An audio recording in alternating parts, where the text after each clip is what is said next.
নমস্কার, easy Bengali education YouTube চ্যানেলের সমস্ত ভিউয়ার্সদের জানাই স্বাগতম।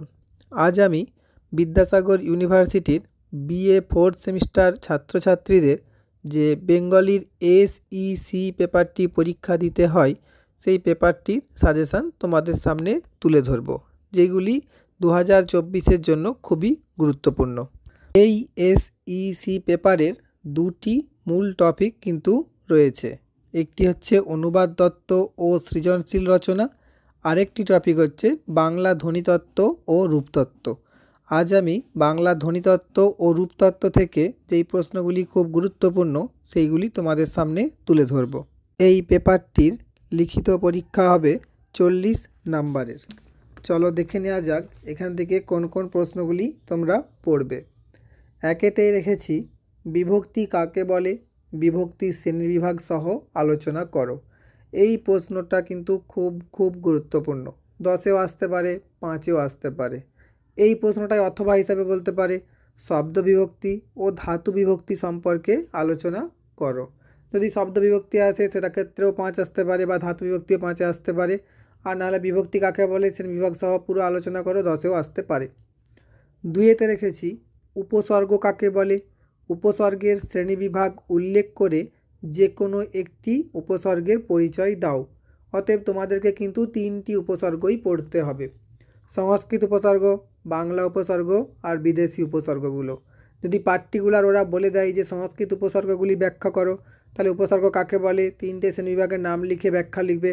বাংলা পড়লে বাংলা লিখবে, আর বিদেশি পড়লে বিদেশি লিখবে। তবে এই দুটো প্রশ্নের মধ্যে একটা 10-এ আসার সম্ভাবনা খুব বেশি।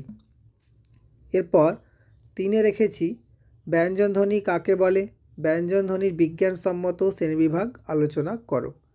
এই প্রশ্নটাও গুরুত্বপূর্ণ, কিন্তু এই প্রশ্নটার দুটো পার্ট হয়। একটা হচ্ছে উচ্চারণ স্থান অনুযায়ী ব্যঞ্জনধ্বনির শ্রেণীবিভাগ, আর একটা হচ্ছে উচ্চারণের প্রকৃতি অনুযায়ী ব্যঞ্জনধ্বনির শ্রেণীবিভাগ। এই দুটো পার্টের মধ্যে উচ্চারণ স্থান অনুযায়ী ব্যঞ্জনধ্বনির শ্রেণীবিভাগ এটা কিন্তু আগেরবারে পড়েছে।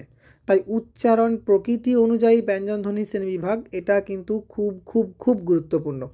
এটা সিঙ্গেল 10-এও আসতে পারে, না হলে ব্যঞ্জনধ্বনির পুরোপুরি বিজ্ঞানসম্মত শ্রেণীবিভাগ বললে তখন এই দুটোই লিখতে হবে, সেখানেও আসতে পারে। তবে উচ্চারণের প্রকৃতি অনুযায়ী ব্যঞ্জনধ্বনির শ্রেণীবিভাগ কিন্তু এইবারের পরীক্ষায় আসবে, সেটা 5-এই হোক আর 10-এই হোক।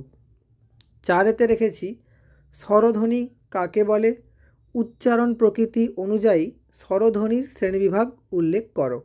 এই প্রশ্নটাও আসবে পরীক্ষাতে।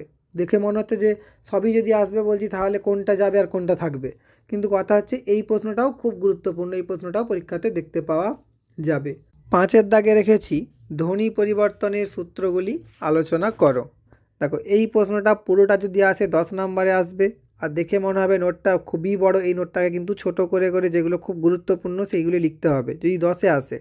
আর যদি এটা 10-এ না আসে তাহলে কিন্তু কাটা করে হলেও আসবে। হয় ধ্বনির আগম আসবে, নয় ধ্বনির লোপ আসবে, নয় ধ্বনির স্থানান্তর, আর নয় ধ্বনির রূপান্তর। তবে এখান থেকে কিন্তু যদি এই নোটটা তোমরা খুব ভালো করে পড়ে রাখো, তাহলে এখান থেকে কিন্তু যা হোক না যা হোক প্রশ্ন তোমরা পাবেই। সে অভিশ্রুতি হোক, অপিনিহিতি হোক, বা স্বরসঙ্গতি হোক, এখান থেকে এর মধ্যেই সব কিছু রয়েছে। অতএব এই নোটটা তোমরা একদম নিখুঁতভাবে পড়ে রাখবে। আর এটা পড়ে রাখলে এর মধ্যে শর্ট প্রশ্নই কী আর 5 নম্বরের প্রশ্নই কী, বা এই যদি একসাথে আসে সূত্রগুলো তাহলে 10 নম্বরের প্রশ্নই কী, এখান থেকে কিন্তু পড়বেই। এরপর আসি 6-এর দাগে। তার আগে বলে নিই, যারা ভিডিওটি দেখছো তারা অবশ্যই চ্যানেলটি সাবস্ক্রাইব করে ভিডিওটি লাইক করে বন্ধুদের মধ্যে শেয়ার করে দিবে। আর অবশ্যই ডেসক্রিপশান বক্সে টেলিগ্রাম চ্যানেলের লিঙ্ক দেওয়া থাকবে, প্রয়োজন মনে হলে তোমরা ওখানে জয়েন হয়ে থাকতে পারো। পরীক্ষার সময় খুব গুরুত্বপূর্ণ প্রশ্নগুলি আমি ওই টেলিগ্রাম চ্যানেলে অবশ্যই শেয়ার করে দেব। চলো এইবার 6-এর দাগে আসা যাক। 6-এতে রেখেছি স্বরভক্তি বা বিপ্রকর্ষ কাকে বলে, ওর সাথেই সমাক্ষর লোপ কাকে বলে উদাহরণ দাও। 2.5 5 দিয়ে দিতে পারে 5 নম্বরের জন্য। 7-এতে রেখেছি অপিনিহিতি, বর্ণ বিপর্যয় বা বিপর্যাস ও বর্ণবিকার কাকে বলে উদাহরণ সহ। এটাও 5 নম্বরের জন্য আসতে পারে 2.5 + 2.5, বা যদি সিঙ্গেল 5-এ আসে তাহলে কাকে বলে লিখে তার ব্যাখ্যা বুঝিয়ে দিলেই হবে মোটামুটি। কিন্তু এই অপিনিহিতি, স্বরভক্তি, বর্ণ বিপর্যয়, বিপ্রকর্ষ বা সমাক্ষরলোপ যা যা বলছি এগুলো কিন্তু সব ধ্বনি পরিবর্তনের সূত্রের মধ্যেই রয়েছে। এরপর 8-এতে আসি। 8-এর দাগে রেখেছি স্বরসঙ্গতি কাকে বলে, শ্রেণীবিভাগ সহ আলোচনা করো। এটা কিন্তু 5 নম্বরের জন্য গুরুত্বপূর্ণ। 9-এর দাগে রেখেছি শ্রুতি ধ্বনির আগম সম্পর্কে আলোচনা করো। এই প্রশ্নটাও কিন্তু 5 নম্বরের জন্য গুরুত্বপূর্ণ। 10-এর দাগে রেখেছি ধ্বনি পরিবর্তনের কারণগুলি আলোচনা করো। এটা মোটামুটি খুব একটা গুরুত্বপূর্ণ নয়, তবে পড়ে রাখলে মোটামুটি যদি আসে লিখতে পারবে। আশা করছি এই 10টা প্রশ্ন করলে তোমরা মোটামুটি সমস্ত প্রশ্নই কমন পেয়ে যাবে। আর যদি মনে হয় যে এই 10টা প্রশ্নই অনেক হয়ে যাচ্ছে, তাহলে বারবার বলছি ডেসক্রিপশান বক্সে টেলিগ্রাম চ্যানেলের লিঙ্ক দেওয়া থাকবে, তোমরা ওখানে গিয়ে জয়েন হয়ে থাকবে।